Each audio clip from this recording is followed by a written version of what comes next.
के यहाँ मचल में आवे मुदा केटा गृहिणी अपन पति परदेश में रहे छथुन का चिट्ठी लिखे छथि हे यहाँ मचल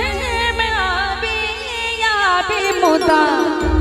आहा टिकुला में आवे जरूर सजना आहा टिकुला में आवे जरूर सजना आहा मचल में आवे मुदा आहा मचल में आवे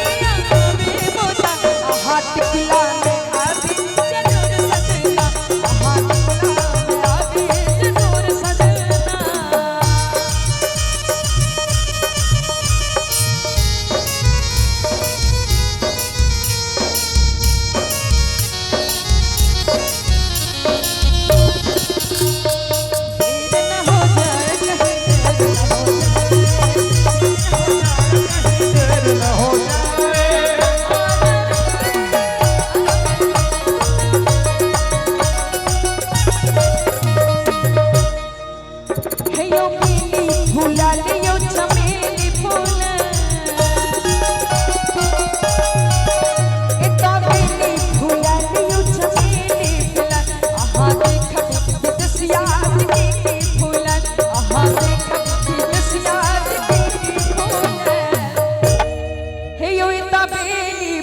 लियो चमेली फूला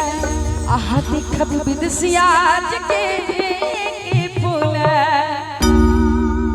हे आहा मास दिने आली अमर के मुदा आहा मास दिने आली अमर के मुदा रोज सपना में आवी जरूर सजना रोज सपना में आवी जरूर सजना आहा मचल में आवी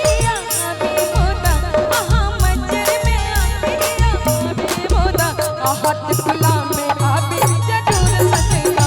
हाथ खुला में आवे जरूर सजना।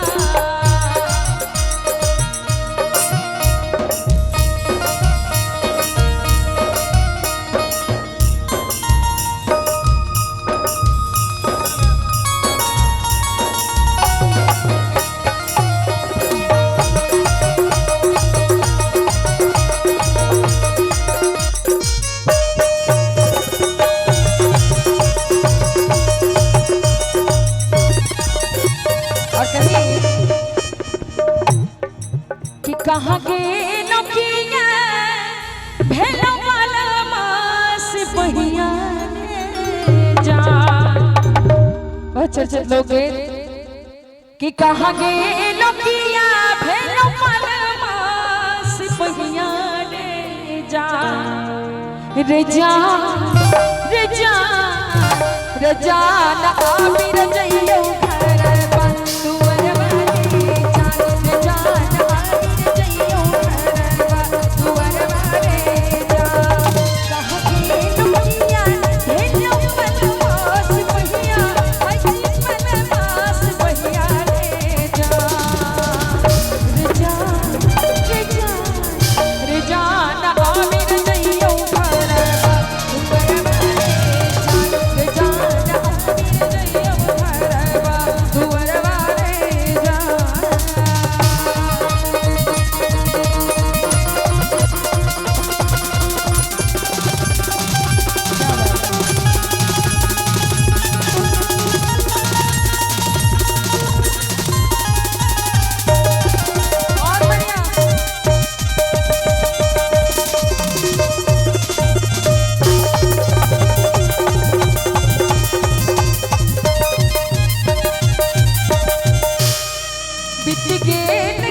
वाह वाह वाह कमाल।